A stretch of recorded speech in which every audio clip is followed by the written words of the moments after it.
Hi, I'm Rachel Kennison, the director of the Center for Education, Innovation, and Learning in the Sciences, or CEILS. I'm also an associate teaching professor in the Department of Ecology and Evolutionary Biology. And hi, I'm Shauna Shaked. I'm a senior associate director at CEILS and an adjunct professor at the Institute of Environment and Sustainability.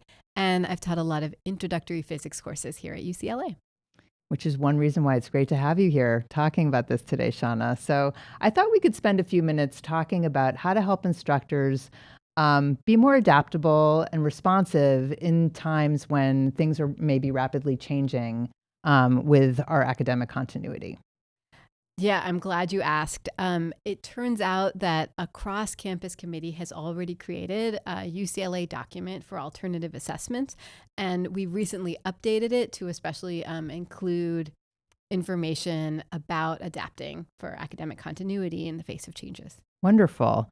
Would you mind sharing some strategies on how we can make grading, for example, more efficient and maybe even save faculty some time? Yeah, so that's a common question we've been hearing.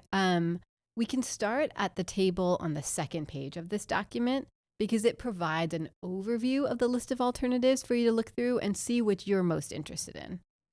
Great. Wow. Yeah, there's a lot of great stuff in this document. Thank you. Mm-hmm.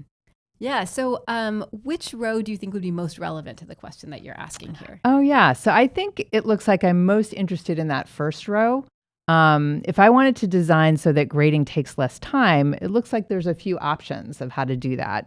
Can you tell me how I can learn more about those different adaptations?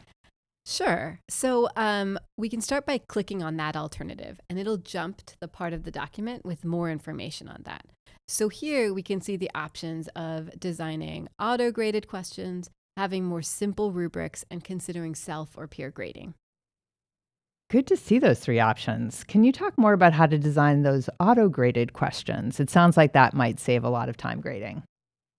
Yeah, that's the intention. So the document starts by giving an overview of Brew and Learn quizzes and the many question types that they can be there. It includes a link to a video that will walk you through creating a Brew and Learn quiz. But I do want to say, regardless of what any faculty member does, be sure to make a practice exam so that students know the format and types of questions that will be asked, because that can really reduce anxiety and help them feel more prepared. I can imagine that also will reduce the amount of questions and emails that faculty will get that they will need to answer. Yes, it will. Good point. So, question about multiple choice questions. Can they really probe deeper in terms of understanding of a concept? Well, it's a good point. They're far from perfect, but it turns out multiple choice questions can go deeper than you might think. And the document contains more tips for this. So, for example, when designing the question stem, make it clear and aligned with your learning outcome. Make it concise and avoiding slang or pop culture references. Clearly label the figures, because sometimes when we're working quickly, the figures might not be as clear as we want them. And really have someone else review it for clarity, someone other than you.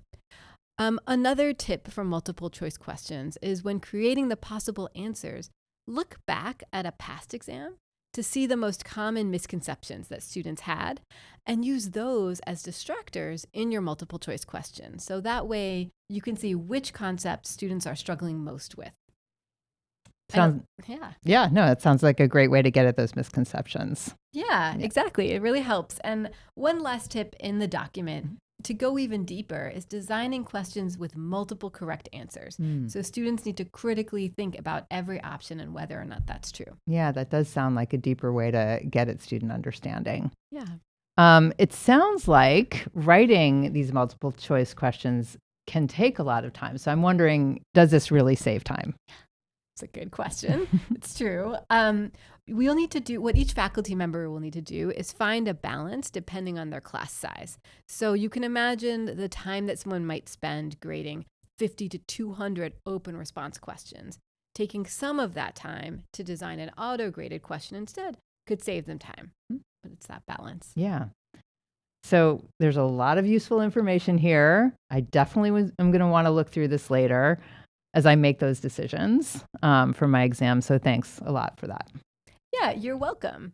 And in our experience, I do want to say making those decisions can be really complicated depending on the size and structure of someone's course. So I want to make sure folks are aware that at SEALS, we are having 15 to 30-minute consultations to help folks sort it out in a way that fits their course best.